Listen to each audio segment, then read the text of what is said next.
अपनी नासमझी दुख का कारण, अपनी नासमझी, ना समझ अवस्था।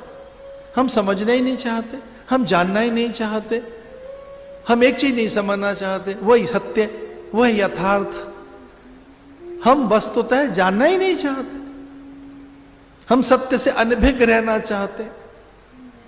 तो जो सत्य असत्य, जड़ चेतन, नित्य नित्य, शुचि असुचि, आत्मनात्म का भेद करे उसे विवेक कहते हैं। और वो विवेक ख्याति आप में तनिक सी भी खो गई, तनिक सी भी, तो दुख होगा, भीतर से मल निकलेगा, विक्षेप, आवरण, अविद्या, वो ढक लेगी आपको। अरे आपकी तो बात छोड़ो, विष्णु थोड़ा सो जाए तो मधु कैटभ का जन्म होता है। विष्णु को नींद आ जाए तो मधु कैटभ पैदा होते हैं। हम क्यों नहीं जानना चाहते स्वयं को? हम अपनी सामर्थ्य को, रुचियों को, प्रकृति को, अभ्यास को, दृष्टिकोण को, धारणाओं को, मान्यताओं को, आग्रहों को हम ठीक ढंग से आकलन क्यों नहीं करना चाहते अपना? हम समझना क्यों नहीं चाहते अपने आप को? कठिनाई क्या है? एक मुकम्मल, एक पूरा पूरा अपने को जानने में कठिनाई क्या है? क्या यह हमें नहीं जानना चाहिए कि हम रजोगुणी हैं या अधिक तमोगुणी हैं या सतोगुणी हैं? इन तीनों गुणों में अधिकता किसकी है, सत्व की या रजो की? हम अधिक रजोगुणी हैं क्या? अगर प्रदर्शन प्रिय हैं, वस्तु प्रिय हैं, श्रृंगार प्रिय हैं, अधिक आदर चाहते हैं, अनावश्यक हम व्यय करते हुए, और लीजिए हम बहुत ही अधिक आत्मरमणता के अभ्यासी हैं, तो रजोगुण है। वाणी संयम है, आहार के प्रति सात्विकता है, ऐन्द्रिक संयमन है, मौन हम में है, आर्जव हमारे जग गए, धरती धैर्य हम में है, हम सत्यनिष्ठ हैं, इसका अर्थ है सत्वगुण जग गया है। और हम आवेशित रहते हैं, उन्मत्त रहते हैं, हम असहज रहते हैं, द्वंद्व में रहते हैं, चिंतित और व्यग्र रहते हैं, हम निरंतर संशयी और भ्रमित हैं। तो चुपके से बता दो ना स्वयं को कि आप तमोगुणी हैं। कोई सुनेगा नहीं, पर अपने को तो बता दो कि इस समय तमोगुण चल रहा है और ये अच्छे लक्षण नहीं है। तो अवनति है या प्रगति है? पुरुषार्थ। इसलिए भक्ति ग्रंथ कहता है भगवत विस्मृति दुख का कारण। वेदांत कहता है आत्मविस्मृति दुख का कारण है। इसे स्वयं को जानिए, अपने अभ्यास कैसा चल रहा है, आलंबन किसका है, धारणाएं कौन सी बना रखी हैं, मान्यताएं क्या हैं, स्वीकृति कैसी है। एक और बात कहें, प्रतिक्रियाएं देने में इतनी त्वरा क्यों है, इतनी शीघ्रता क्यों है? सुनना क्यों नहीं चाहते? उत्तर देने में इतनी व्याकुलता क्यों है? कुछ अधिक सुनकर फिर प्रति उत्तर दो, फिर प्रतिक्रिया दो, फिर टिप्पणी करो। और खूब सुनकर, समझकर, जानकर, तोलकर कहीं आपने टिप्पणी दी तो वो सार्थक होगी। और आपकी टिप्पणी में, आपकी प्रतिक्रियाओं में ध्यान रहे आपका ज्ञान हो, संस्कार हो, विचार हो, वो सत्यनिष्ठ हो, वो प्रामाणिक होने चाहिए। आपकी प्रतिक्रिया प्रामाणिक होनी चाहिए। इसलिए अश्वत्थामा मारा गया, आचार्य द्रोण ने कहा मिथ्या वचन है ये झूठे लोग हैं। ये भीम का क्या भरोसा, झूठ बोल सकता है कि जी अर्जुन भी कह रहा है कि मुझे विश्वास नहीं होता, कि जी पूरे पांडवों का एक ही स्वर है, एक ही मत है कि मारा गया अश्वत्थामा। बोले संभव नहीं है, वो अजेय है, अपराजित है, वो नित्य सत्ता है, वो चिरंजीव है, अश्वत्थामा को मार कौन सकता है? ये तो ऐसी हुई बात को कोई कहे कि अब सूरज नहीं निकलेगा, अब हर दिन चांद ही चांद निकलेगा, सूरज खो गया। तो सूरज तो कभी नहीं खोएगा, अश्वत्थामा तो कभी नहीं मारा जाएगा, पर ये तो सभी कह रहे हैं अश्वत्थामा मारा गया। बोले नहीं नहीं, ऐसा सच नहीं है। कोई प्रामाणिक व्यक्ति बात कहे तो माने। वो उकसाया गया युधिष्ठिर को, आप बोलो। अब वो कहते हैं नरोवा कुंजरा, अश्वत्थामा तो मारा गया, हाथी और आदमी, एक सत्यनिष्ठ प्राणी। माधव का पांजन्य फूंकना और वो अंतिम स्वर बिखर से गए, कान में पड़े नहीं। उस जो सही बात में प्रतिक्रिया आई वो न पहुंचे, कहीं सही प्रतिक्रिया न पहुंचे, ये झूठ तो बोलेगा नहीं। तो लोग आपकी बात को प्रामाणिक माने, गंभीरता से लें आपको, आपके चरित्र को। चूंकि आपके पास एक चिंतन है, स्थैर्य है, आपका एक अध्ययन है, आपके पास संस्कार हैं, उत्तम कोटि के विचार हैं, आपके पास साधना का बल है, आप भगवद अनुग्रहित प्राणी हैं। हमारे प्राय साधुओं में जब परिचय दिया जाता है तो गुरु का नाम लिया जाता है कि मैं उनका कृपा पात्र हूं, मैं अपने गुरु का कृपा पात्र हूं, उनका स्नेह पात्र हूं। स्नेह भाजन आप कुछ लोगों के हैं, कुछ के आप कृपा पात्र हैं, कुछ सत्पुरुषों का आप पर अनुग्रह है, एक बड़ी संपदा है। आप में फिर बल रहेगा, स्थैर्य रहेगा, लोग आप पर विश्वास कर सकते हैं। इसलिए ये ध्यान रहे कि आप सत्य से जुड़े रहें। सत्य, अस्तेय, ब्रह्मचर्य, अपरिग्रह, अहिंसा, इन गुणों को रोज जगाओ। अस्तेय बड़ा गुण है ये। दूसरों की चीजें मेरी बन जाएं, वैसी जो उनकी है वो मेरी हो, वैसी क्रॉकरी, वैसे कारपेट, वैसा कालीन, वैसा घर मकान, वैसे परिधान, वैसे वाहन, आभूषण, उस प्रकार का, ये इस तरह की चीजें फिर हठात बलात् मेरे पास रहे वो। आप एक अपना व्यक्तित्व बनाइए। ये बनेगा विवेक से, ये बनेगा स्वाध्याय से, ये नित्य के विचार के साधन से बनेगा। इसलिए भगवान शंकराचार्य ने कहा विचार औषधि, ज्ञान औषधि, चिंतन औषधि। जो भवरोग है इसकी औषधि एकमात्र विचार औषधि है।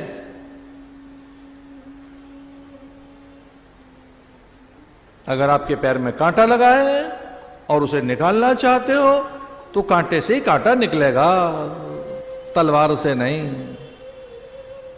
उसके लिए बड़ी बंदूक अप्लाई मत कीजिए, कांटा तो कांटे से निकलेगा। नुकीली चीज धस गई है तो निर्दोष एक कांटा यत्न पूर्वक आपको भीतर डालना होगा।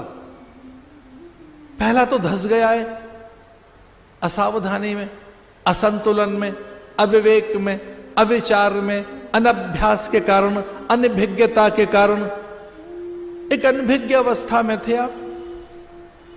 इस पर उच्च दर्शन एक और बात कहता है कि मेरे पैर में कांटा लग गया, ये दोष कांटे का नहीं है, कांटा तो वहीं पड़ा था, आप अनायास पहुंचे कांटे के पास।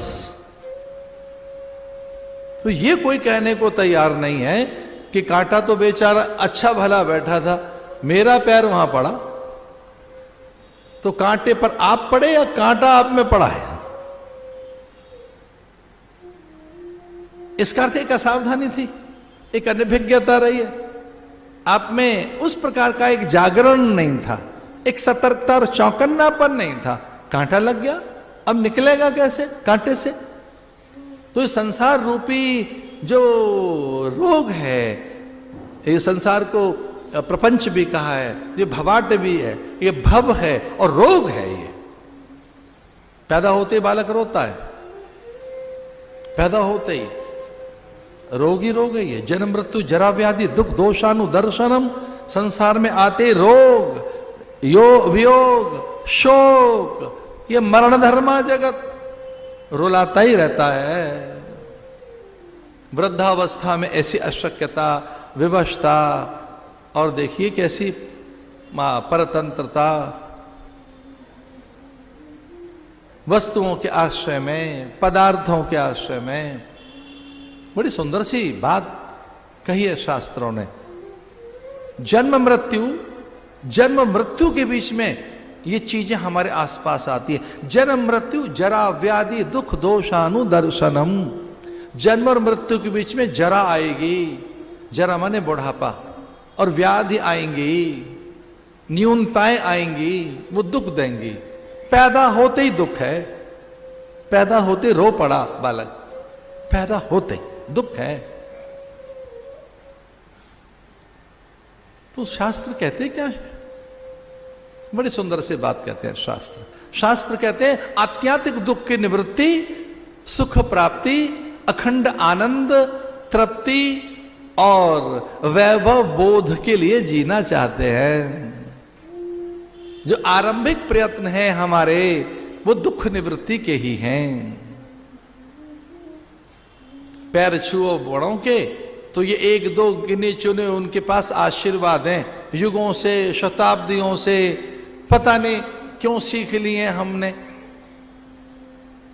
कोई हमें दे रहा है, हम किसी को दे रहे हैं। जीते रहो, सुखी रहो।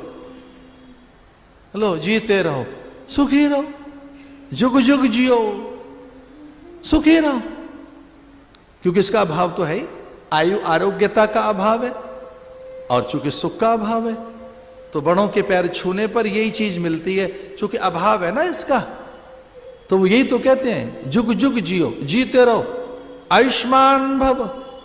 इसका अर्थ आयुष चाहिए, आयुष्मान भव। और क्या कहते हैं? प्रसन्न रहो, सुखी रहो। चूंकि प्रसन्न नहीं है, सुखी रहो। दिग्दिगंत में धूम हो, आपका यश विस्तार हो, कीर्ति व्याप्त हो जाए, सर्वत्र बिखर जाए। पैर छुओ बड़ों के, तो कोई नहीं कहता कि प्रज्ञावान भव, शीलवान भव, सत्यवान भव। सत्यनिष्ठ रहना, सत्कर्मों में लगे रहो, निरुद्योगी मत बनो। तो आत्मविस्मृति दुख का कारण है, भगवत विस्मृति दुख का कारण है।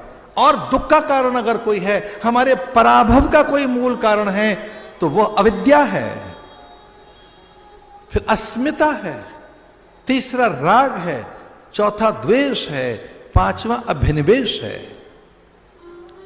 ये अभिनिवेश जानते हो किसे कहते हैं? खो जाने का डर लगा रहना, खो ना जाए।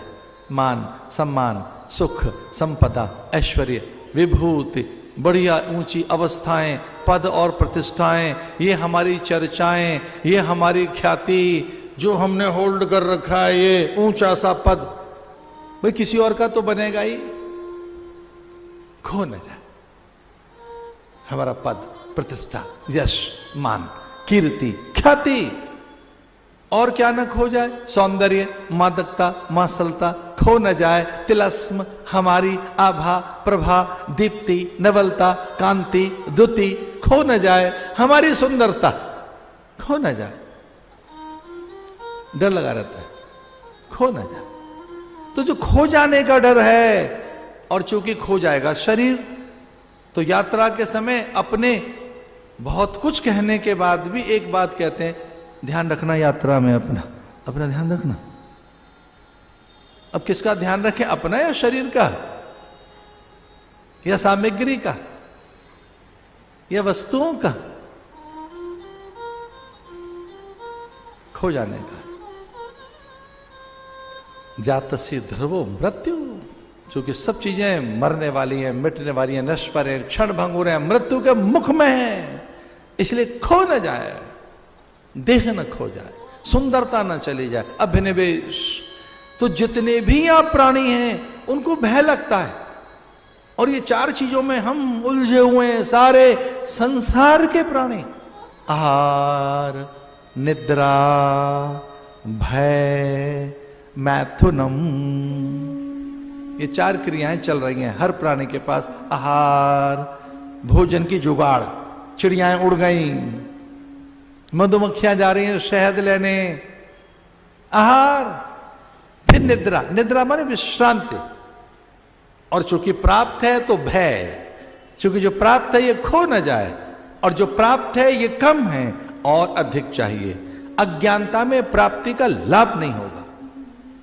अज्ञानी व्यक्ति का एक सीधा सीधा लक्षण बताएं, जो प्राप्त है उसमें सुखी नहीं रहता, जो प्राप्त है उसका आनंद नहीं लेता, जो प्राप्त है उसे पर्याप्त नहीं मानता, जो प्राप्त है उसे कम मानकर बांटना नहीं चाहता, जो प्राप्त है उसे थोड़ा ही मानकर और जो नहीं मिला है उसकी चाह में रहता है, और उसकी चाह में, फिर और उसकी चाह में। तो जो प्राप्त है वो संग्रह बढ़ता जाता है और चैन की बंसी कभी नहीं बजेगी, क्योंकि कोई सीमा रेखा नहीं है ना, सीमांकन नहीं है कोई। और अगर सीमांकन नहीं है पदार्थों का, तो ये ध्यान रहे प्राप्त का लाभ नहीं मिलेगा, प्राप्त में सुखी नहीं रहोगे। ये अज्ञान है। अविद्या, अस्मिता, राग। राग किसे कहते हैं? सुखानुसायी राग, जहां से सुख के संवेग मिलते रहेंगे, जहां से सुख मिलता रहेगा उससे तो राग होगा आपको, और जहां से दुख की संवेदना मिलेगी, प्रतिकूलता की, उससे द्वेष हो जाएगा। और एक और बात है, जिनसे राग होता है उनसे द्वेष होता है, उन्हीं से द्वेष होता है। भाई से अधिक अच्छा कोई मित्र नहीं, उससे बड़ा शत्रु नहीं। इस पूरी धरती पर भाइयों ने मैत्री निभाई है तो किसी और ने नहीं। भाई जैसा मित्र नहीं और भाई जैसा शत्रु नहीं। सारे युद्ध भाइयों के हैं, भाई लड़ते हैं आपस में, बहनें लड़ती हैं, उन जैसा कोई नहीं। अगर हमको किसी ने तार दिया है तो हमारी संतानें, और नरक में धकेला है तो हमारी संतानें हैं। दुखी हैं तो उनके कारण, सुखी हैं तो उनके कारण। तो राग द्वेष किसके साथ होता है? अपनों के साथ। अस्मिता, टिके रहना, बनाए रखना, जो नहीं बनेगा उसे बचा के रखना। पानी के बुलबुले से कहना कि तू सागर बना रहे, पानी के बुलबुले को सागर बनाना चाहते हैं, जो है नहीं उसे बना के रखना चाहते हैं। और एक अविद्या, जो नहीं है वो कैसे रहेगी? एक बात तो सीधी सीधी है, झूठ होता ही नहीं। जो जब है ही नहीं, झूठ का मतलब है जो है नहीं। अरे झूठ किसे कहेंगे कि है नहीं? आप कहते था, अब सपने में अगर राजा जनक ने देख लिया कि वो भिखारी बन गए तो झूठ ही तो है।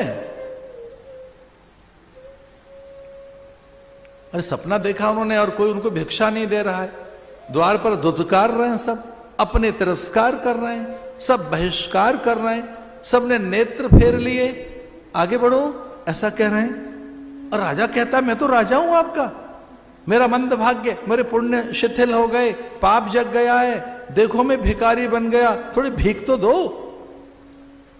ऐसे कोई बासी रात के चावल कोई एक दासी फेंकने जा रही थी, वो इनके मिट्टी के पात्र में गिर पड़े, उसी को खाना चाहते थे कि कुत्ता लेके भाग गया उसको।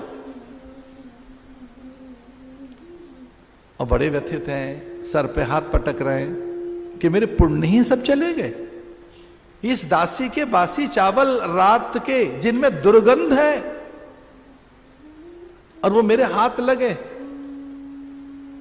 कुत्ता लेके भाग गया, देखो मेरा भाग्य कैसा है। तो ऐसे मस्तक पर सपने में ऐसे हाथ रखना चाहते थे, तो वो हाथ मस्तक पे तो गया नहीं, स्वर्ण पर्यंक पर चला गया, सोने की शैया पर चला गया, रत्न जड़ित शैया, पसीने से भीगा हुआ एक एक अंग उनका।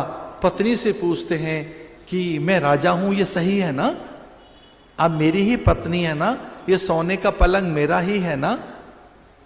और ये सही है ना? ये सही है ना बात कि मैं राजा हूं? राज्य वैद्य बुलाया उन्होंने कि राजा को रोग हो गया मानसिक, वो सच जानना चाहते हैं, कोई बताए कि सच में ही मैं राजा हूं ना? अब बताते तो है नहीं, किसी से पूछते हैं कि कोई ये बताए ये सच है, अब वो सच था। अब कोई समझ नहीं आ रहा है किसी को। पर अष्टावक्र नाम के ज्ञानी गुरु को समझ आ गया। उन्होंने कहा राजन, दोनों बातें झूठी हैं।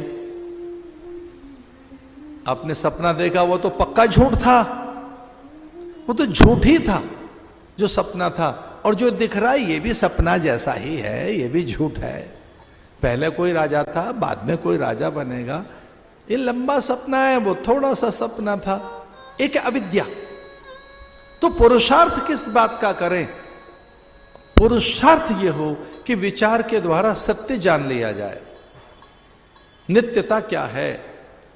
और आइए एक चीज है उस पर ध्यान दें, जो नित्य है, शाश्वत है, सनातन है, समीचीन है, सामायिक है, प्रत्येक संदर्भ में नूतन है, स्फूर्त है, हर पल नई है, ऑल द टाइम न्यू। जानते वो कौन सी है? जो हर पल नई है, हर पल नूतन है, जो कभी पुरानी नहीं होती, उसका नाम सत्य है। सत्य नया होता है, वो पुराना नहीं होता। सत्य नित्य विद्यमान सत्ता है, झूठ नित्य विद्यमान नहीं, वो नित्य नहीं। और जो नित्य नहीं है, जो अनित्य है, जो रहेगा ही नहीं, वो झूठ है। थोड़ी सी कठिन सी बात बता रहे थे, शरीर सच नहीं है, शरीर सच नहीं, ये नहीं रहेगा। एक रस नहीं, एक रस नहीं। मन नित्य नहीं है, मन बदलता रहता है। बुद्धि नित्य नहीं है, बदलती रहती है, बदलती रहती है। दोपहर नित्य नहीं है, ये सदा नहीं रहेगी दोपहर, सांझ होगी, सांझ भी नित्य नहीं है, रात होगी, रात भी नित्य नहीं है, प्रभात होगी। अवस्थाओं में परिवर्तन है, आपका नाम बदलते रहेंगे लोग। 30-40 साल पहले आपको बच्चा कहता था, ये बच्चे बैठे हैं। फिर थोड़ा सा आपको युवक कहने लगे कि भैया जो युवक और युवतियां हैं वो बैठे हैं। अब आप युवक और युवती तो नहीं रहे, अब बूढ़े हो गए जो कुछ लोग बैठे हैं।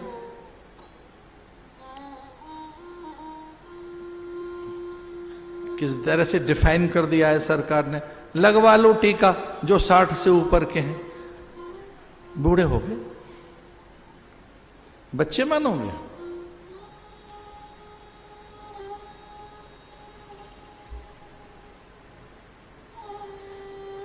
मनोमंथन ही पहला पुरुषार्थ है।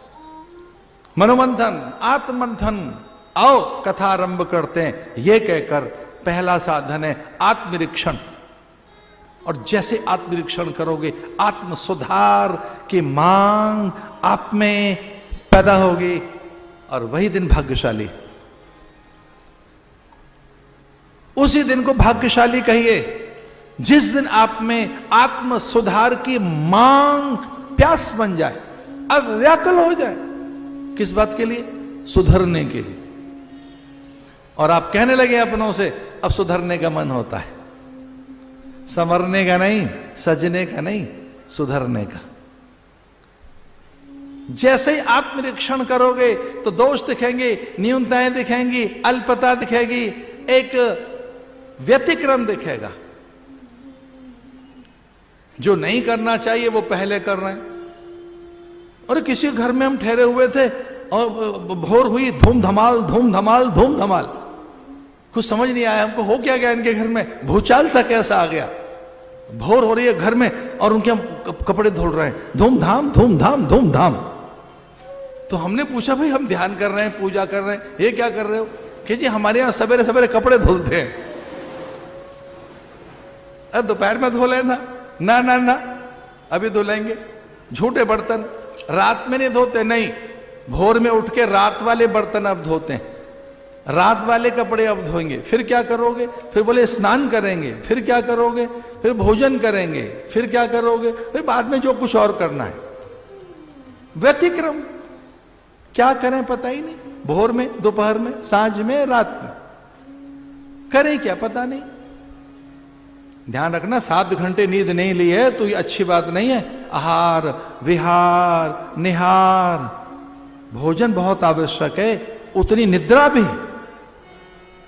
और संयोग से आज वर्ल्ड स्लीप डे है, संयोग से उस पर लिख के बैठे आज थोड़ा सा कुछ। तो पाचक रस, लवणता, लावण्यता, मादकता, मासलता, स्फूर्ति और जीवन रस का संतुलन और द्रव्य में साम्य पैदा करती है नींद। वो इतनी बेकार चीज नहीं है, लेकिन ज्यादा लिए तो बेकार है, उसकी मात्रा बिगड़ने न पाए। मैं आलस्य और निद्रा की बात नहीं कर रहा हूं, नहीं, मैं निद्रा के संतुलन की, या देवी सर्वभूतेषु निद्रा रूपेण संस्थिता या निशाचर भूतानाम तस्याम जागृति संयमी। यहां तक लिखा है कि जुगनू का प्रकाश भी अमान्य है। गाढ़ निद्रा में, रात्रि में तनिक भी प्रकाश नहीं होना चाहिए, केवल चंद्र प्रकाश और किसी का नहीं। स्वस्थ निद्रा के लिए जुगनू का भी प्रकाश मान्य नहीं है, उसे गाढ़ शाह रात्र होनी चाहिए। और उसकी तैयारी करें कि आप कैसे सोना है, सोने की तैयारी कीजिए, जगने की तैयारी कीजिए, इसे कहेंगे क्रम। तो व्यतिक्रम ना हो। तो पहला साधन है आत्मनिरीक्षण, फिर आत्म सुधार, फिर आत्मनिर्माण और कहीं फिर आत्म साक्षात्कार होगा। एक जो एकदम आत्म साक्षात्कार नहीं होगा, एकदम सेल्फ रियलाइजेशन नहीं होगा। आपको लगता है कि हम रियलाइज्ड सोल हो जाए, हमको एकदम प्रकाश मिल जाए, तो जो ये सेल्फ रियलाइजेशन है, जो आत्म साक्षात्कार है अथवा जो भगवत साक्षात्कार है, वो भूमिका के बिना सिद्ध नहीं होगा। तो जो ज्ञान की भूमिका है, वो साधना की जो भूमिका है, वो निरीक्षण से आएगी, मनोमंथन से आएगी।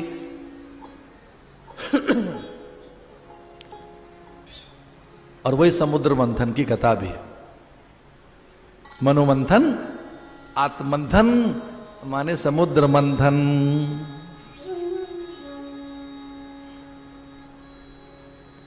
देवगुरु बृहस्पति सहायक बने इंद्र के, क्योंकि इंद्र श्रीहीन हो गए, तेजहीन, बलहीन हो गए, गुणहीन नहीं,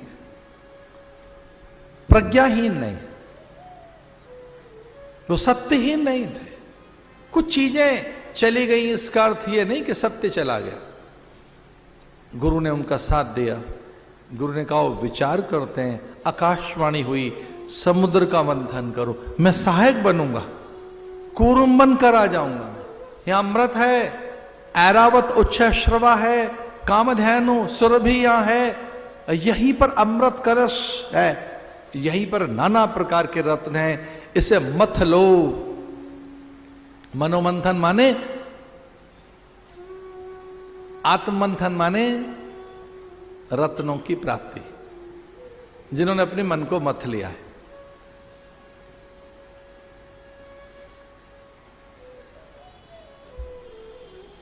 उच्च लाभ के लिए एक मत हो गए देव और दैत्य।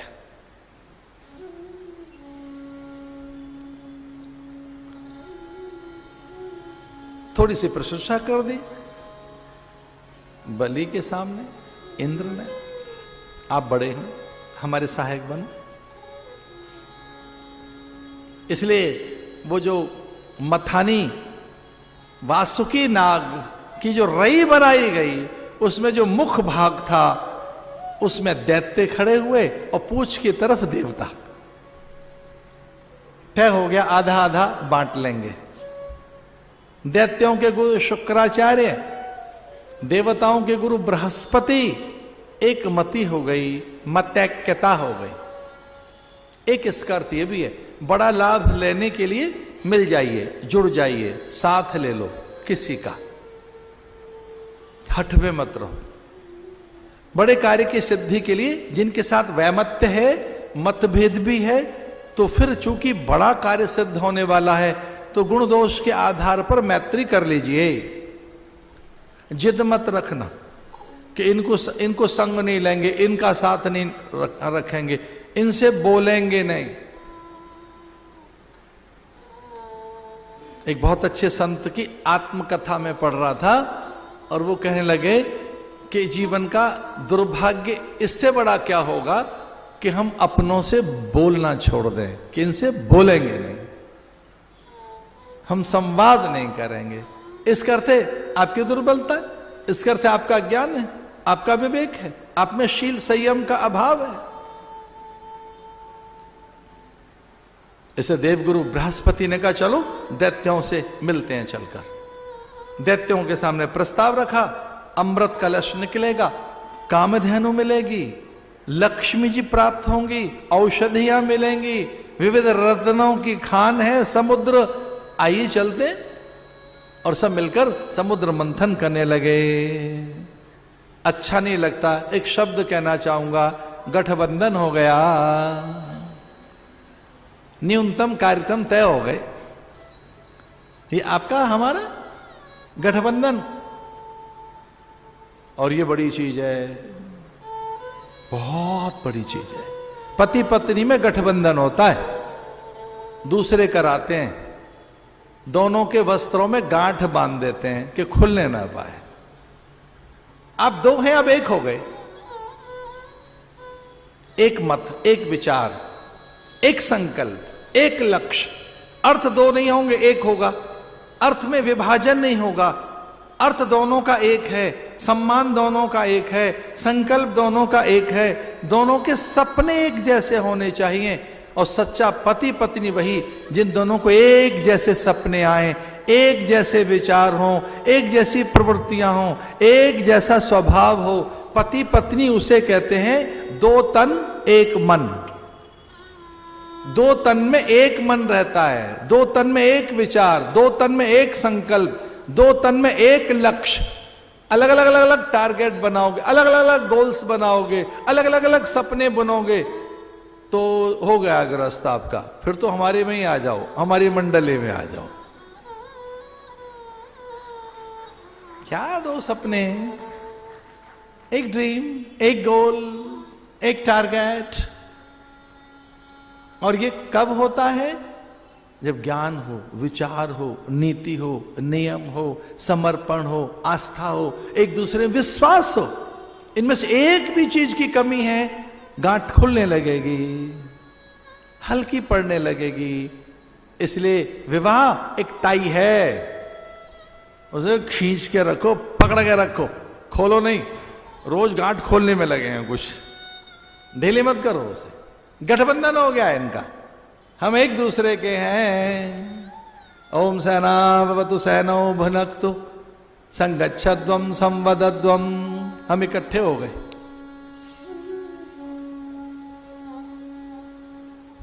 अब इसमें एक भेद की बात बताएंगे आपको। पुरुषार्थ में धर्म सिद्धि मूल है तो देव सहायक बनेंगे। पुरुषार्थ के मूल में धर्म सिद्धि है। आप सत्यान्वेषी हैं, सत्य की ओर पुरुषार्थ है तो ईश सहायक बनेगा।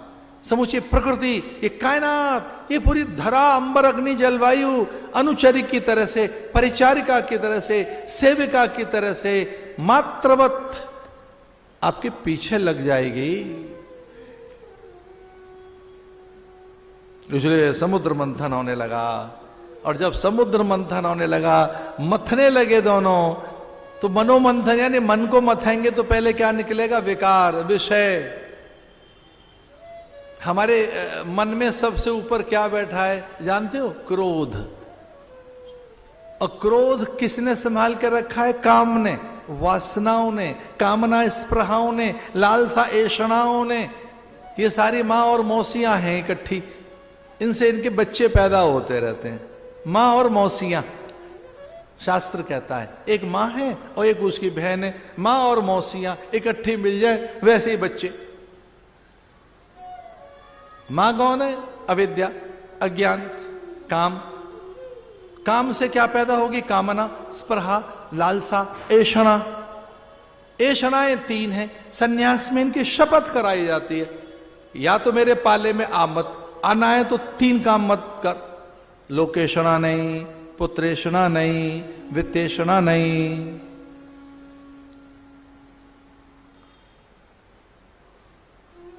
अहम त्यक्त्वा परित्यक्त्वा लोकेशणा पुत्रेशणा वित्तेषणा।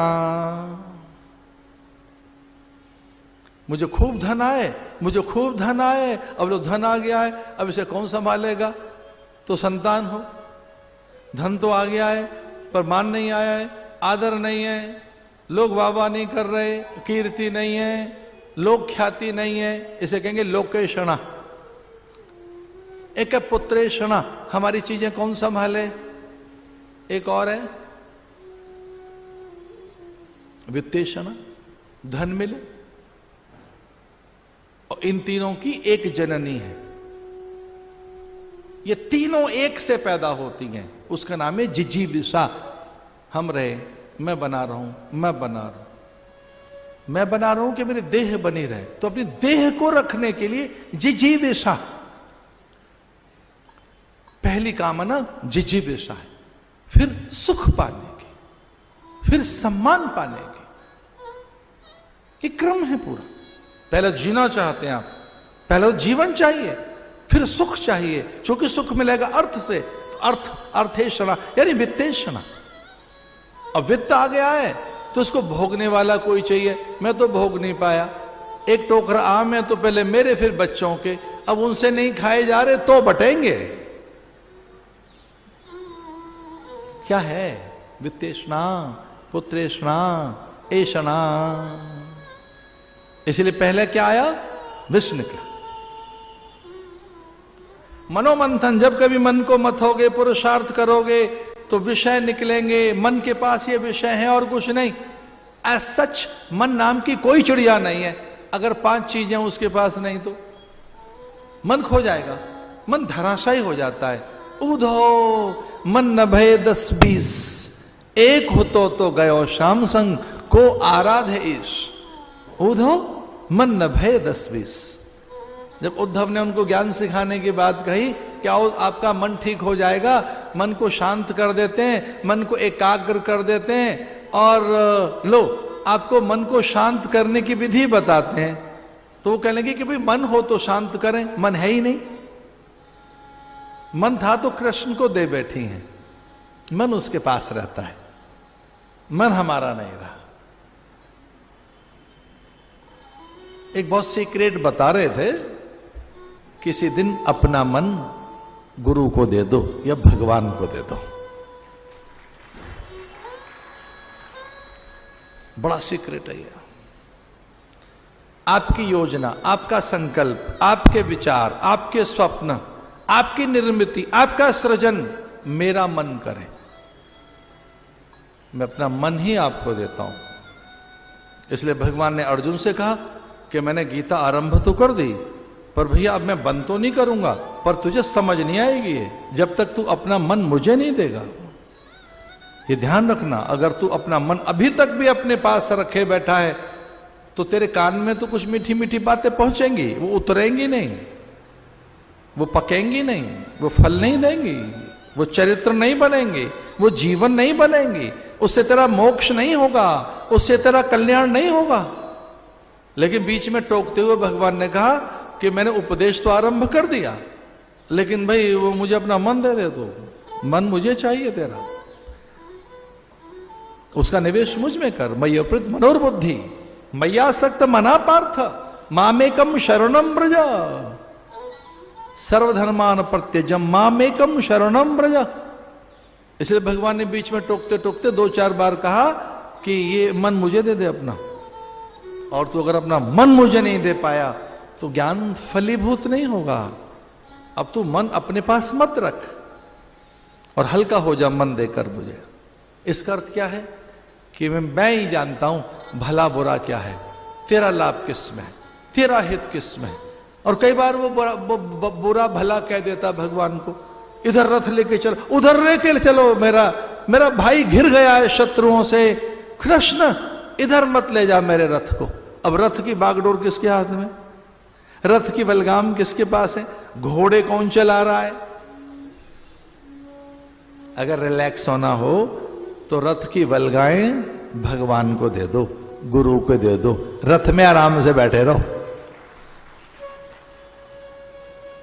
उस जैसा चालाक आदमी होगा कोई, ड्राइवर भगवान को रख लिया है, आप आराम से बैठे, आप भी ड्राइविंग करेंगे।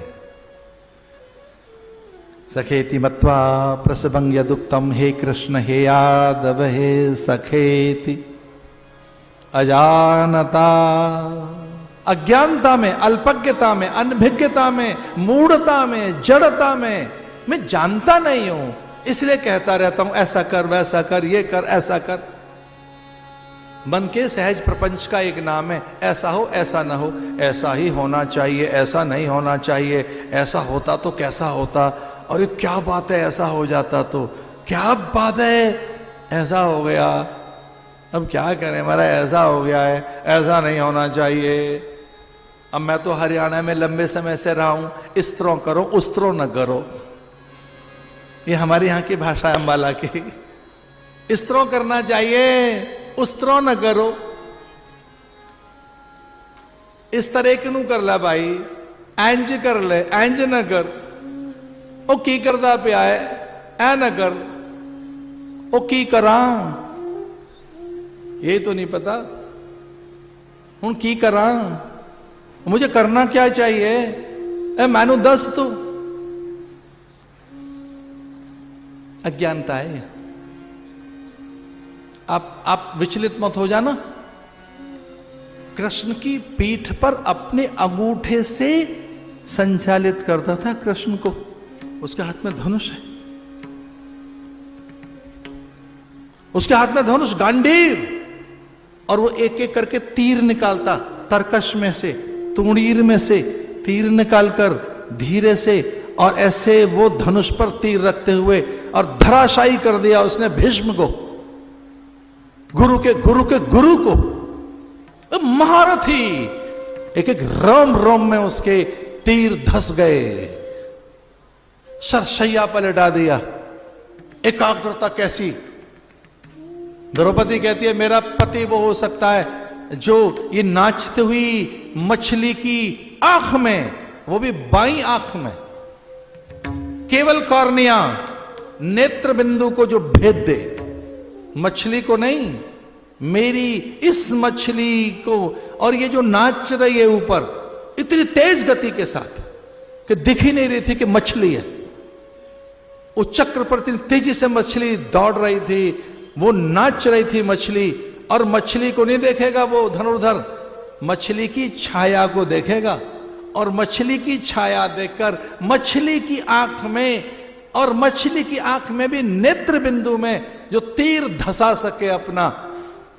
और ये ध्यान रहे मछली मरनी नहीं चाहिए, मेरा विवाह उससे होगा, मेरा वो पति हो सकता है।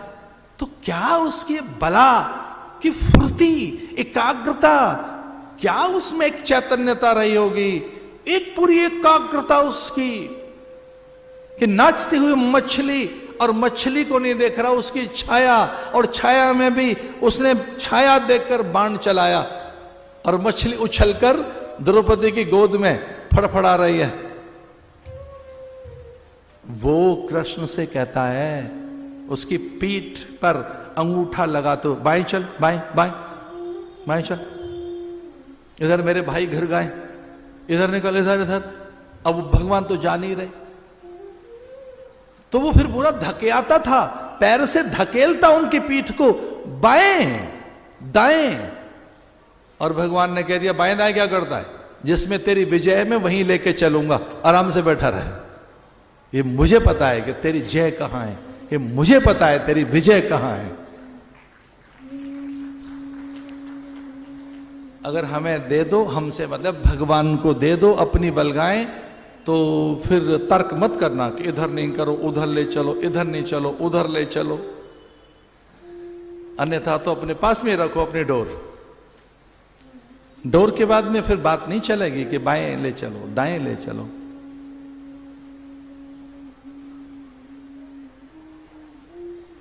जिधर ले चलोगे उधर मैं चलूंगा, उधर मैं चलूंगा,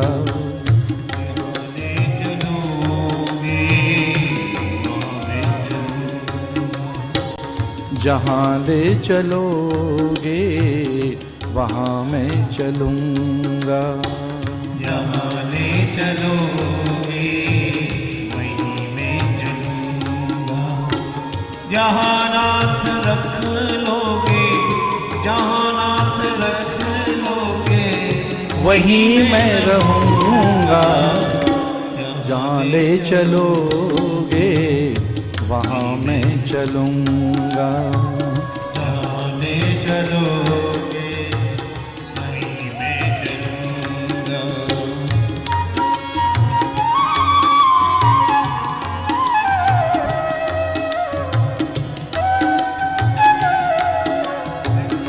ये जीवन समर्पित चरण में तुम्हारे, तुम ही मेरे सर्वस्व, तुम ही प्राण प्यारे। ये जीवन समर्पित चरण में तुम्हारे, तुम ही मेरे सर्वस्व, तुम ही प्राण प्यार। जो भी कहूँगा, जो भी कहूँगा तुम्ही से कहूँगा। जहाँ ले चलोगे वहीं मैं चलूँगा। जहाँ ले चलोगे वहीं मैं चलूँगा। जहाँ नाथ रख लोगे, जहाँ नाथ रख लोगे वहीं मैं रहूँगा। जहाँ ले चलोगे वहीं मैं चलूँगा। जहाँ ले चलोगे वहीं मैं रहूँगा।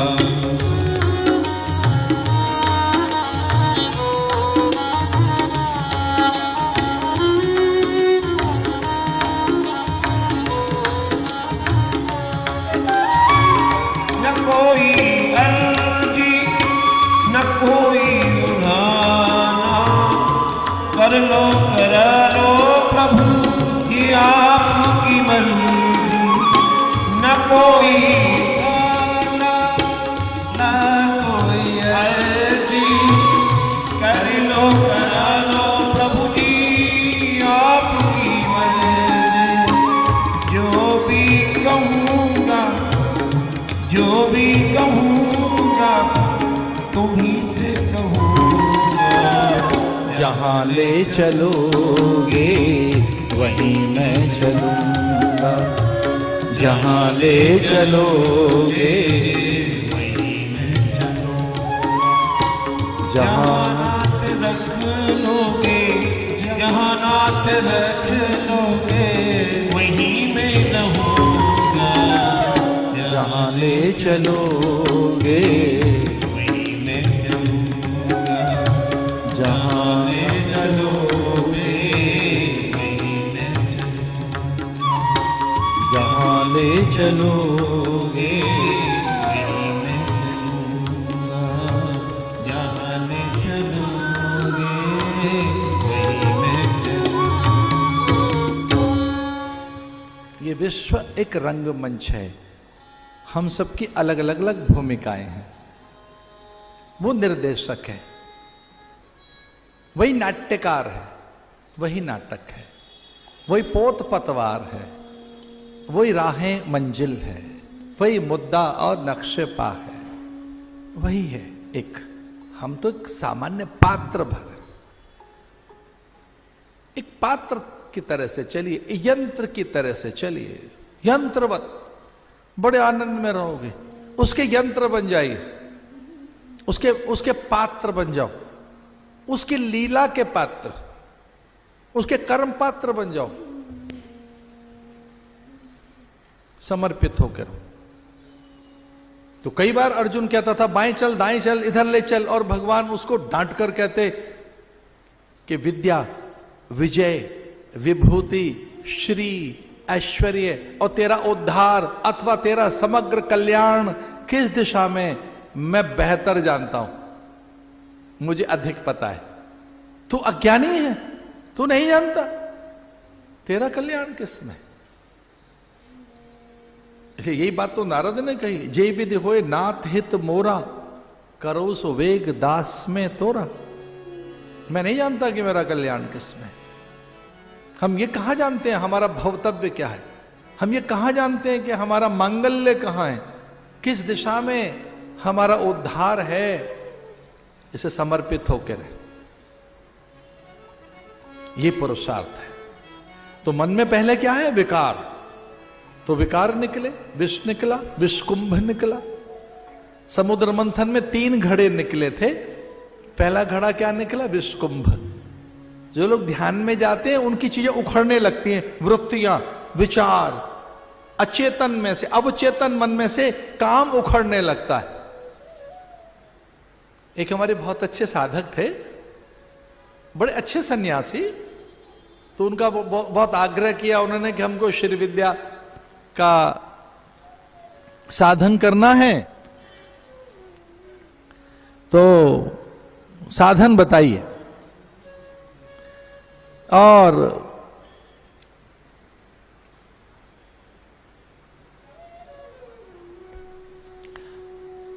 जब वो साधन में गए तो अचेतन में से, अवचेतन में से, अधिचेतन में से अंधकामनाएं, वासनाएं निगल पड़ी। अरे भाई इतनी कीचड़ पहले से है, दुर्विचार, दुर्वासनाएं, अंधकामनाएं, सैन्यदल निगल पड़ा उनका। वो भयभीत हो गए कि पहले तो कुछ और मन था, ये क्या हो गया? जो कभी सोचा नहीं, जाना नहीं, जिसकी कल्पना तक नहीं की, ये हो क्या रहा है? तो मैंने कहा मंथन आरंभ हो गया है, अब विष निकलेगा, खोदते रहना, अमृत बाद में आएगा। आएंगे प्रलोभन, सिद्धियां। जिसने साधन नहीं किया उसको सिद्धि का क्या पता? जिसको साधन जिसने नहीं किया उसको प्रसिद्धि का क्या पता? जो साधन नहीं किया उसको क्या पता अलौकिकता क्या होती है, कुतूहल क्या होता है? वो पंछी परिंदों की बात पहचानते हैं क्या? बादल और बयार के मन को पढ़ना जानते हैं क्या? हमको क्षमा कर देना, जो साधन नहीं जानते वो तो अपने मन को भी नहीं पहचान सकते। साधना में तो मन पता लगेगा मन कैसा है। अरे मंत्र साधन करोगे तभी तो मन का पता लगेगा, मन रहेगा ही नहीं। विषकुंभ निकला और वह दाहकता, मारकता, रुक्षता, हेयता, निंदता, अकारण यों ही एक जलन शुभन। और क्रोध से बड़ा कोई विष होगा? विषाक्तता। वो तो तक्र में भी, अन्न में भी तो एक प्रकार का की व्यग्रता है। भोजन करने के बाद नींद आने लगेगी, विकार है। थोड़ी देर के बाद तो अन्न जब सड़ जाता है, गल जाता है, तो वो मदिरा बन जाता है। चावल में से मदिरा बन रही है। इक्षु रस जो पवित्र रस है, इक्षु रस, ईख का रस यानी गन्ने का रस, मदिरा बन रही है। ये अंगूर, द्राक्षाशव, तो द्राक्ष यानी अंगूर में से एक आसव बन रहा है। लंबे समय तक उसे गलाओ तो लो मदिरा बन गई। वैसे ही लंबे समय तक मन का नहीं पता लगा तो विषैली वनस्पतियां, विषाक्त, हेय, निंदनीय, प्राणघातक वहां प्रभाव रहेंगे। जहां उजियारा नहीं पहुंचता वहां कीच, काई, फंगस, गंदगी, दुर्गंध, बदबू। जहां प्रकाश नहीं पहुंचता, आपके ही घर के किसी एक कोने में जहां लाइट नहीं पहुंची है, आपका ध्यान नहीं गया है, कितनी गंदगी पड़ी है। आपके मन में अगर प्रकाश नहीं पहुंचा विचार का, ज्ञान का, तो उस गंदगी कितनी होगी वहां कितना मल होगा, वहां कितना मैल होगा, कितने विकार वहां पड़े हुए हैं। इसे कहेंगे पुरुषार्थ। तो विषकुंभ निकला, कार्य रुक गया। बिना विचारे जो करे सो पाछे पछताए, काम बिगाड़े आपनो जग में होत हंसाए। तनिक सी कठिनाई से लोग काम बंद कर देते हैं, अब होगा नहीं।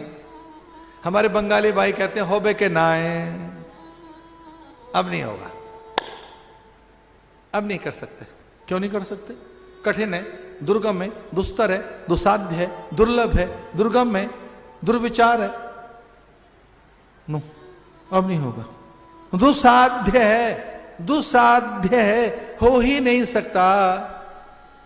मुझे आपसे प्रार्थना करनी है, जितना दुसाध्य है, दुर्गम है, दुर्लभ है, दुर्विचार है और दुख का कारण है, उसकी एक ही साधन है जो दुसाध्य है, दुर्गम है, दुर्लभ है, उसका एक ही साधन है, वो दुर्गा। दुर्गा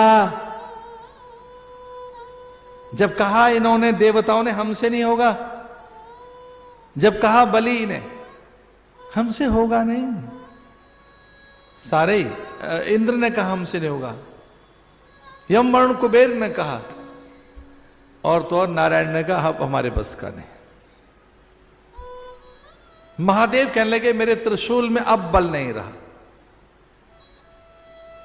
अब जब हो ही नहीं सकता तो दुर्गा, और दुर्गा क्या है? पुरुषार्थ।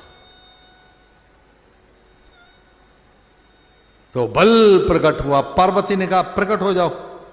ये निरीह से प्राणी, भगवान ने कहा हमें बुलाया तो है नहीं, अब बिना बुलाए जाएं तो उन्होंने कहा ना कष्ट में है संताने, पिता हैं आप, परम पिता हैं, देवादिदेव महादेव हैं, इसलिए चले जाइए। क्योंकि सब हताश होकर निराश होकर बैठ गए, समुद्र मंथन में से अमृत निकलना है, ये विषकुंभ निकला तो निराश होकर बैठ गए।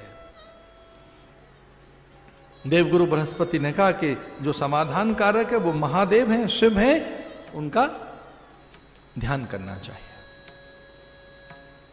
निष्प्रपंचाय शांताय, उस शिव शक्ति का आराधन कीजिए। महादेव महादेव महादेवीति यो वदेत एकेन लभते मुक्ति द्वाभ्याम शंभु ऋणी भवेत। शिव पुराण का ये श्लोक है। शिव पुराण में ऐसा आया है, विकल व्याकुल होकर, असहाय होकर, निरुपाय और अशक्य विवश होकर, साधनहीन गुणहीन होकर, श्रीहीन और सब प्रकार से बलहीन होकर, थक कर, सब तरह से निराश होकर, जब कुछ समझ में ना आए तब एक बात बोलो, मेरे साथ मिलकर बोलो महादेव। खाली महादेव, हर हर महादेव, इसका अर्थ है समर्पण। अब नहीं, हाथ खड़े कर दिए। हर हर महादेव, महादेव महादेव महादेवेति यो वदेत एकेन लभते मुक्ति द्वाभ्याम शंभु ऋणी भवेत। पार्वती से कहते हैं भगवान महादेव, मृत्युंजय ने कहा कि बिल्वपत्र हाथ में लेकर अथवा असहाय होकर, विकल होकर, व्याकुल होकर, साधनहीन होकर, निरुत्तर होकर, सब प्रकार से असमर्थ होकर, विवश होकर, जब कोई ये कहे कि ये असंभव है, दुस्तर है, दुस्साध्य है, अलभ्य है, अप्राप्य है, कोई एक बार कह दे ऐसा महादेव, तो एकेन लभते मुक्ति, मैं एक बार में तो उसे मुक्त कर देता हूं और दूसरी बार में मैं उसका कर्जदार हो जाता हूं, ऋणी हो जाता हूं। दो बार बुलाने की जरूरत नहीं है। दो बार साइनाइड खा रहे हो तो साइनाइड ही नहीं है। एक बार खाकर घंटे भर में कुछ नहीं हुआ, एक बार और खा लें तो साइनाइड ही नहीं था, फिर वो नहीं दोबारा खाया जाता ना। दीपक जलाने के बाद दोबारा दीपक जला रहे हो और प्रकाश नहीं आया तो दिया नहीं जलाया है, कुछ और किया है। महादेव, भोले बाबा प्रकट हो गए और त्वरा उनको प्रवोक कर रहे हैं, अभी पियो, जल्दी पियो, अभी पी जाओ, पूरा पी जाओ, जल्दी करना, छोड़ना नहीं। अरे पीने का भी कोई ढंग है भाई, कैसे पिए? घड़ा हाथ में, जल्दी पी जाइए। तो उन्होंने जल्दबाजी में पिया तो सही, कुछ बूंदें छलक गईं विष की, और जब विष की कुछ बूंदें छलक गईं, आदमी क्रम से जल नहीं पिएगा, दूध नहीं पिएगा, जो पेय पदार्थ हैं, पचाम्यनम चतुर्विधम चोष्यम पेयम लेयम, कुछ चबाने वाले पदार्थ हैं, कुछ चूसने वाले पदार्थ हैं, कुछ पीने वाले पदार्थ हैं, कुछ चाटने वाले पदार्थ हैं। चाटने वाली चीज ढंग से तो चाटी जाएगी, चूसने वाली चीज ढंग से तो चूसी जाएगी। चूसना माने चूसना है, पीना नहीं है। अच्छा, चबाने वाली चीज को आप चाटने लगे, लीजिए चने चाट चाट के खाने हैं। भैया चने चबाए जाते हैं, चाटा नहीं जाता चना। चोष्यम पेयम चतुर्विधम अहम वैश्वानरो भूत्वा प्राणिनाम देहमाश्रिता प्राण अपान समायुक्तम पचाम अन्यम चतुर्विधम। चतुर्विधम, मैं भीतर बैठकर अहम वैश्वानरो भूत्वा, मैं और जठराग्नि बनकर, मैं वैश्वानर अग्नि बनकर आपके भोजन को मैं ही पचाता हूं, मैं ही पचता हूं, मैं ही अग्नि हूं, मैं ही रस हूं, मैं ही जीवन हूं, मैं ही प्राण हूं, मैं पर्जन्य बादल हूं, मैं ही खेत और किसान हूं, मैं ही उगता हूं, मैं ही उगाता हूं, मैं ही बाल हूं, मैं ही आटा पिस जाता हूं, और जो कुछ भोग रहा है और जो कुछ कर रहा है वो मैं ही हूं, तू तो खाली निमित्त मात्र है। अहम वैश्वानरो भूत्वा प्राणिनाम देहमाश्रिता। अब चबाने वाले पदार्थ चबाए जाएंगे, चूसने वाले चूसे जाएंगे, पीने वाले पिए जाएंगे, और चाटने वाले चाटे जाएंगे। और चाटना अलग है, पीना अलग है। कुछ बूंदें गिर गई तो उनसे बिच्छू, सर्प, ऐसी विषाक्त वनस्पतियां, और जब विषैली ये कीट पैदा हो गए तो भगवान ने इन सब से कहा मेरे पास ही रहना, इधर उधर नहीं चले जाना। सर्पों से कहा, बिच्छुओं से कहा। फिर कुछ वनस्पतियां भी वैसी हो गई, तो वो जिस तरह से अर्क, धतूर, विजया, शमी आदि, उनसे कहा मेरे पास ही रहना, ये मुझे मान्य है।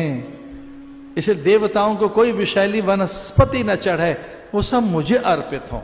वो आक हो, धतूर हो, विजया हो, शमी हो, कुछ भी हो।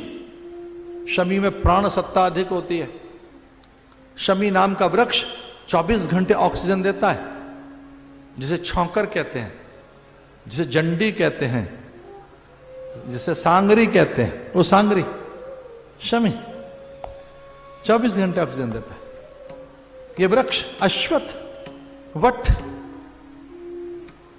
तुलसी, क्षमा कीजिए, तुलसी खाली ऑक्सीजन नहीं, प्राण सत्ता देती है, प्राण, शुद्ध प्राण तुलसी। तो वो वनस्पति बिखर गई, कार्य सिद्ध हो गया। तो एक इसका अर्थ क्या है? एक इसका अर्थ यह है कि कुछ बड़ा करने जा रहे हो तो गुरु को भूल मत जाना, बड़ों को, ज्येष्ठ जनों को, आचार्यों को, ऋषि मुनियों को, माता पिता को अपने मन से मत चलिए, पूछ कर करिए, मुहूर्त पूछ के करो, ऋतु की अनुकूलता से करो, ऋतु की अनुकूलता। बड़े बड़े अनुभवी कृषक भी, किसान भी कई बार पूछते हैं ज्येष्ठ जनों से, आज बीज डाल दें क्या? अब वो गणना करते, हाँ सब सही है, डाल सकते हो। अचानक मना कर देंगे, ना ना ना, आज पड़ा हुआ है, आज मत डालो, आज नहीं पड़ेगा, प्रतिपदा के दिन नहीं पड़ेगा। किसान बेचारा चुप। अब बीज डालने जा रहा है, बुजुर्ग मना कर देते हैं, भद्रा है, आज नहीं, अरिक्ता तिथि है। सामान्य गांव के लोग, भोले भाले, जिन्हें पंचांग पढ़ना नहीं आता, योग करण तिथि वार नक्षत्र की अनभिज्ञता जिनके पास, चलो हमने तो किंचित काल का ज्ञान कर लिया होगा, पंचांग पढ़ लिया होगा, थोड़ा ज्योतिष का किंचित अध्ययन कर लिया होगा। वे तो गांव के प्राणी भोले भाले, एक छोटा सा बीज डालकर और इस तरह से वो कितना फल ले लेती हैं। ऋतु फल गांव की, जिन्हें आप गंवारिन कहते हैं। बीज कब डाला जाए, कब कौन सा कार्य करें, गृह निर्माण, कूप निर्माण, विवाह, यज्ञोपवीत, कर्ण छेदन, मुंडन, अन्नप्राशन, नामकरण, विद्यारंभ, अक्षरारंभ, काल का सम्मान करो। इससे पहले क्या निकला? विषकुंभ, फिर निकला ऐरावत। उच्छ्रव अश्व, ऐरावत इंद्र को मिला, उच्छ्रव अश्व बलि को मिला। मां कामधेनु निकली अपने परिकर के साथ, सुरभि सुरभ्य नमः, गौ माता निकली समुद्र में से। और जब गौ माता निकली तो सब ललचाने लगे कि तो कामधेनु है, सारे कार्य सिद्ध कर देगी, सारे कार्य। छीना झपटी सी करने लगे, हमारी बनेगी गौ माता, हमारी रहेगी, क्योंकि गौ माता में निरंतर प्राण सत्ता रहती है। गौ के स्पर्श से पितृदेव प्रसन्न हो जाते हैं। शिरोवेदन वेदन हो तो गौ का स्पर्श कर लो, और ये सत्य घटना है। अगर भयानक शिरोवेदन है, शिरोवेदन करते दर्द है, वो पूरे में हो या आधे में हो, वो आपका हेडेक हो या माइग्रेन हो, वो किसी तरीके का जो शिरोवेदन है वो उच्च रक्तचाप से होता है, अथवा वो रक्त विकृति से होता है। अगर गौ माता का स्पर्श कर लिया जाए कुछ पल तो शिरोवेदन शांत हो जाता है, ज्वर शांत हो जाता है, क्योंकि वो साक्षात अमीय औषधि है। अमृत जिसके पास है वो गौ माता है, जो अमृत रखती है वो गौ माता है। जिसके श्वास में पित्र रहते हैं, श्वास में।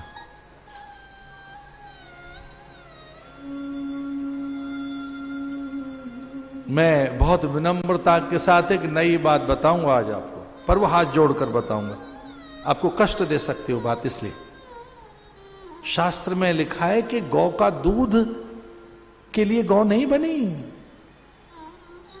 गौ का दूध तो बाय प्रोडक्ट है, ऐसे ही मिल जाता है। गाय दूध के लिए नहीं बनी, गाय गोबर के लिए नहीं बनी है ना, वो मूत्र के लिए भी नहीं बनी। फिर गाय किसके लिए बनी है? थोड़ा विचार करना, मैं बहुत बड़े एक प्रमाण के साथ कह रहा हूं। गाय का दूध तो ऐसे मिल ही जाएगा, मूत्र तो बहुत महंगी चीज है, उसका गोबर, गाय तो दर्शन करने के लिए मिली है भैया, गौ का दर्शन।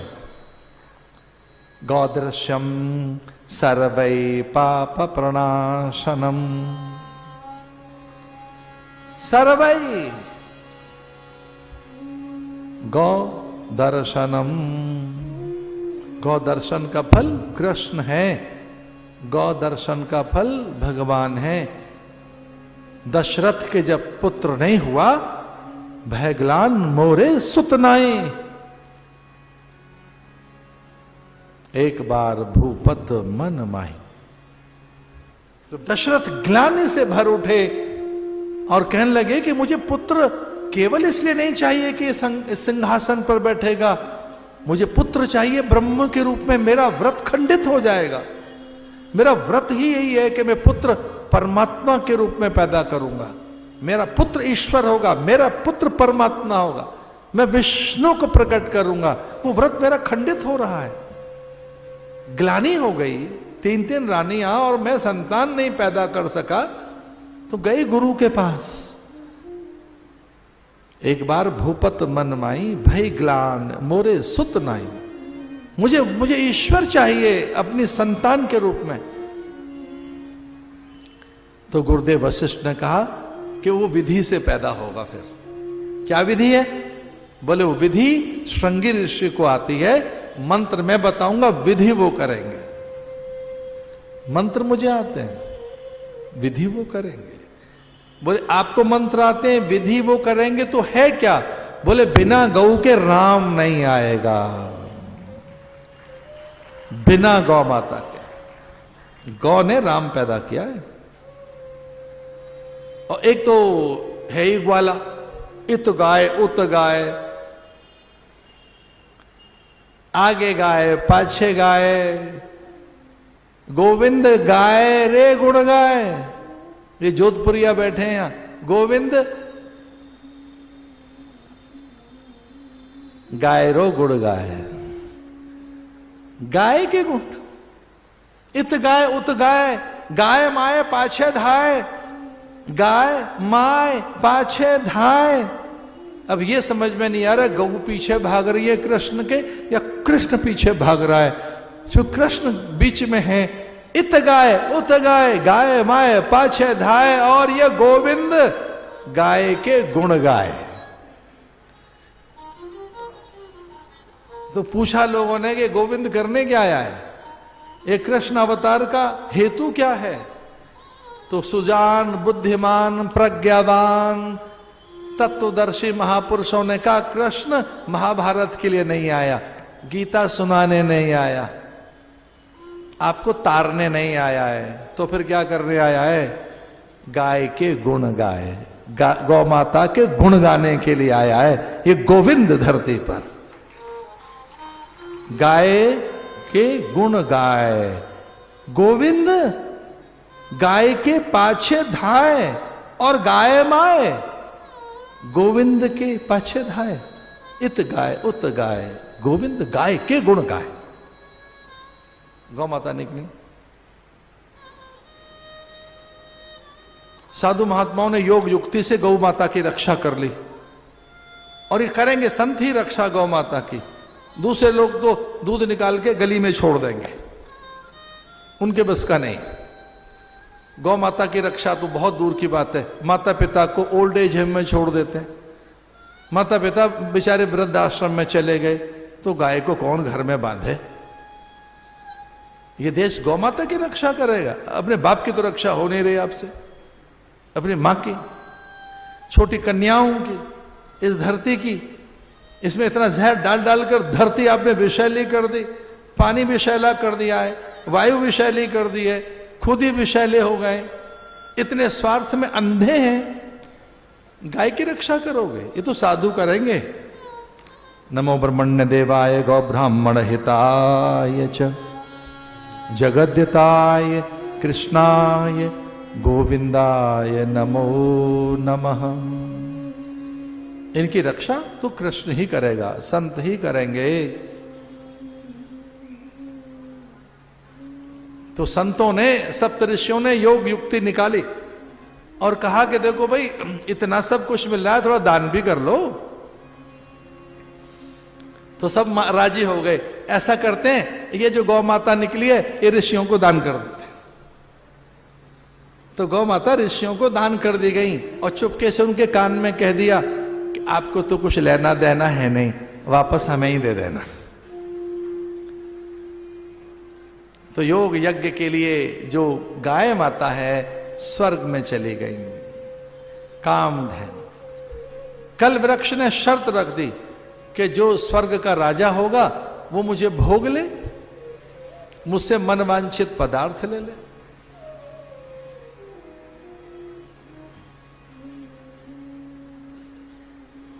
लक्ष्मी जी निकली।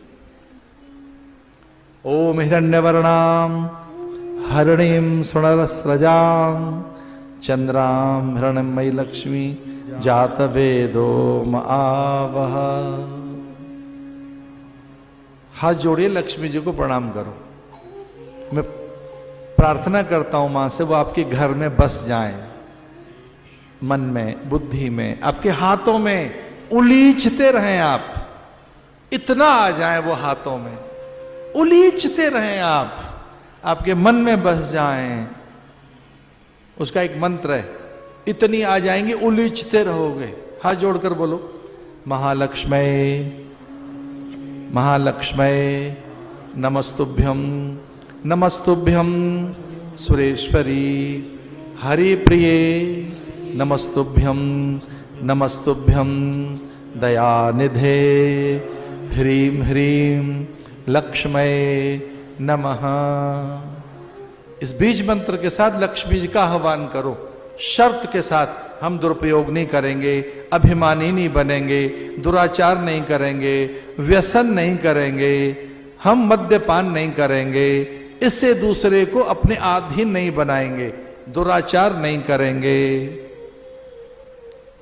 हम बांटेंगे, तुझे सार्थक करेंगे।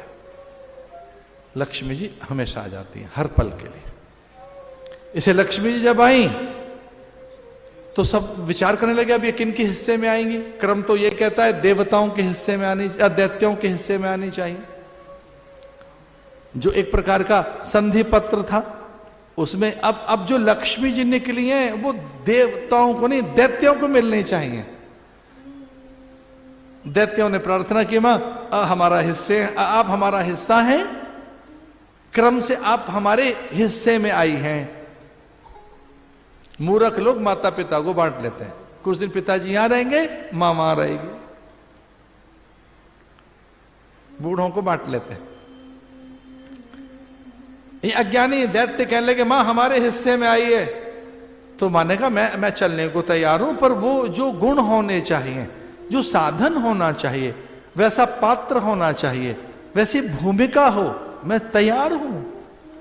मैं अकाम, आप्तकाम, पूर्ण काम, निष्काम, अक्रोधी को प्राप्त होती हूं, अलोभी को प्राप्त होती हूं। जो मेरी उपेक्षा करे और जो मुझसे लाभ न लेना चाहे, जिसमें लोभ न हो, अक्रोध हो, जिसने स्वप्न में भी क्रोध न किया हो, मैं उसकी हूं, ले चलो मुझे। दैत्य बेचारे अलग हो गए, ना हमारे, हम तो गुस्सा करते। देवताओं को मना कर दिया, आपके नहीं, लोभी हो। ब्रह्मा को यह कहकर फटकार लगाई, तेरी सृष्टि में द्वैत है। महादेव को मना कर दिया, आपके साथ नहीं जाऊंगी। महादेव ने कहा मां मुझ में क्या त्रुटि है, क्या दोष है? मां ने कहा त्रुटि दोष कुछ नहीं, तू अधिक उदार है, भोला भला है, कोई निशाचर तुझे प्रसन्न करेगा और मुझे मेरा पल्ला उसके साथ बांध देगा, तो मुझे कोई ले जाएगा। तू बहुत उदार है। जिसको पैसा खर्च करना नहीं आता उसके पास क्या करेंगे? अगर आप साधु हैं और ठीक तरीके के साधु हैं तो ध्यान रखना, अर्थ का नियंत्रण करना नहीं आएगा आपको। और बहुत पैसे गिनने अगर आपको आ गए तो ये चातुर्य साधु को नहीं रखना चाहिए। पैसे चेले गिनेंगे, आप माला फेरो, फिर तो साधुता का आनंद है ना। उतना ही मात्रा, उतना ही रस। नमक बहुत अगर पड़ गया भोजन में तो क्या हो जाएगा? लक्ष्मी एक मात्रा है भैया, मात्रा। वो पूजनीय है, वो सर्वस्व है मेरी, पर वो जीवन में एक मात्रा है। अधिक है तो क्या हो जाएगा, कम है तो क्या हो जाएगा, मात्रा। इसलिए मैंने उससे कह रखा है, साईं उतना दीजिए जामे कुटुंब समाए, मैं भी भूखा ना रहूं, साधु न भूखा जाए। मां मुझसे बड़ी प्रसन्न है। अन्नपूर्णा भी और लक्ष्मी तो बहुत है, सरस्वती उससे भी ज्यादा है, बड़ी प्रसन्न है। क्या हमको ये नहीं कह सकते कि मां जब तुझे जैसा लगे वैसा करना, हित अनहित तू जानती है?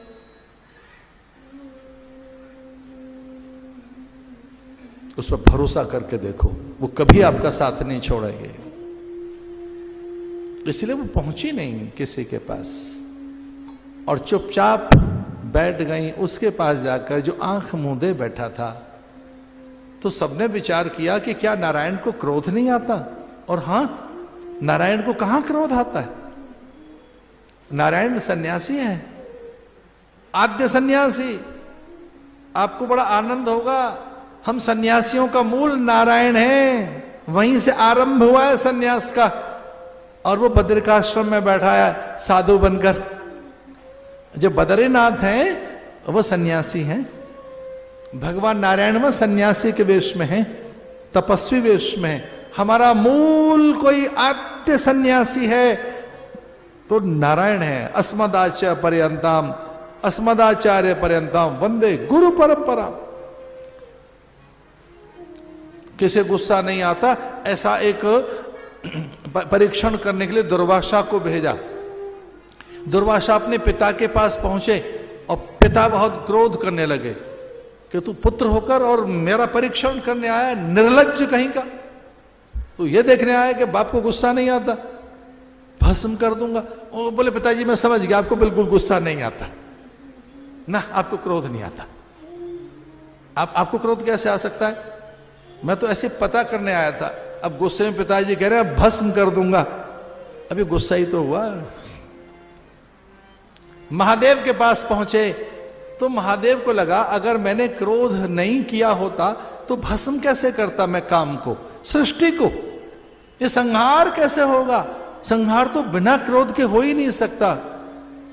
इसलिए भगवान ने कहा तृतीय नेत्र में किंचित कंपन हो तो पूरी धरती पर प्रलय के बीज बो देती हैं मेरी आंखें। धरा अंबर अग्नि जलवायु वाष्प का कण बन जाते हैं, फिर कोई देव धनुष मनुष्य धरती पर नहीं रहता।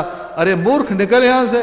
इससे पूर्व में कि मेरे नेत्र में, तृतीय नेत्र में और किसी नेत्र में कंपन पैदा हो, मेरी जरा सी भवें टेढ़ी हो जाएं तो महाप्रलय होती है।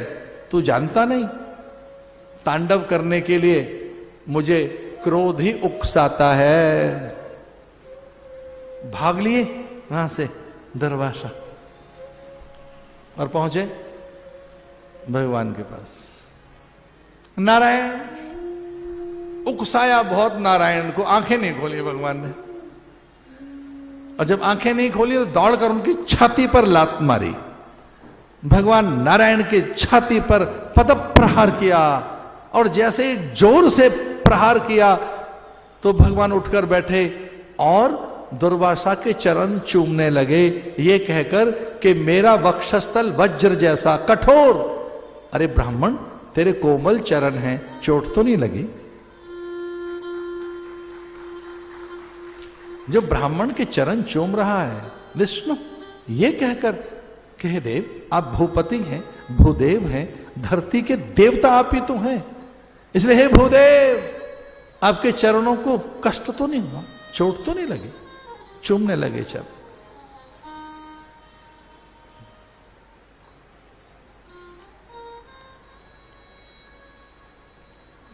इसलिए तय हो गया विष्णु को क्रोध नहीं आता।